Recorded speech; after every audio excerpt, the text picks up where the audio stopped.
இயேசு கிறிஸ்துவின் நாமத்தினால் உங்களுக்கு என் அன்பின் நல்வாழ்த்துக்கள். இந்த நாளில் இந்த வேளையில் கர்த்தர் நம்மளை இன்னொரு மாதத்தை காண செய்த கிருபைக்காக நன்றி சொல்லுவோம். இந்த 10வது மாதத்தின் முதல் நாளில் கர்த்தர் கொடுத்த ஈவுகளுக்காக நாம் கர்த்தரை ஸ்தோத்தரிப்போம். ஒரு நாளாக நம்மளை புதுப்பித்து கொண்டிருக்கிறார்ல. நிறைய பரிசுத்தவான்கள் அதே போல் வேத வசனங்களை பகிர்ந்து கொண்டிருக்கிறாங்க. கர்த்தருடைய வார்த்தையை வாக்குத்தத்தமாக நிறைய பேர் சொல்லி கொண்டிருக்கிறாங்க. இந்த நாளில் இந்த வேளையில் கூட இந்த ஜீசஸ் பிளெஸிங் வேர்டுக்காக ஆண்டுடைய பாதத்தில் செபிக்கப்படும் பொழுது ஒரு வார்த்தை, நன்மைகள். இந்த மாதத்தில் நம்ம நன்மைகளின் மாதமாய் நம்ம நடத்த போகிறார். அப்படி ஏதாவது வசனம் இருக்கான்னு சொல்லி பார்க்கும் பொழுது சங்கீதம் 85ஆம் அதிகாரம் 12வது வசனம், கர்த்தர் நன்மையானதை தருவார், நம்முடைய தேசம் தன் பலனை கொடுக்கும். அல்லேலூயா. கர்த்தர் நன்மையானதை தான் தருவார். ஏன்னா அவர் நன்மைகளை செய்கிற தேவன். அவர் எங்கே பார்த்தாலும் நன்மையை சேர்ந்து சுற்றி திரிந்தவராய் காணப்பட்டார்.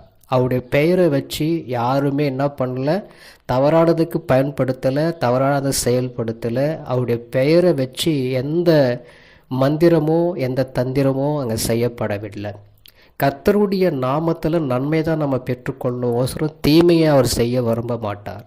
அவர் எங்குமே நன்மை செய்வராய் சுற்றி திருந்தார் சொல்லி வசனம் சொல்லுகிறது. அதனால் இந்த நாளில் இந்த வேலையில் கேட்டுக்கொண்டிருக்கிற உங்களுக்கு இந்த மாதத்தில் நன்மையை தர அவர் காத்திருக்கிறார். நீங்கள் அதை கேட்டு பெற்றுக்கொள்ளுங்க. அது மாத்திரமில்லை, நம்முடைய தேசம் தன் பலனை கொடுக்கும். அது நன்மையினால் நிரப்பி நன்மையானதை தேசமாய் நமக்கு கொடுத்து நடத்த வல்லவராக இருக்கிறார்.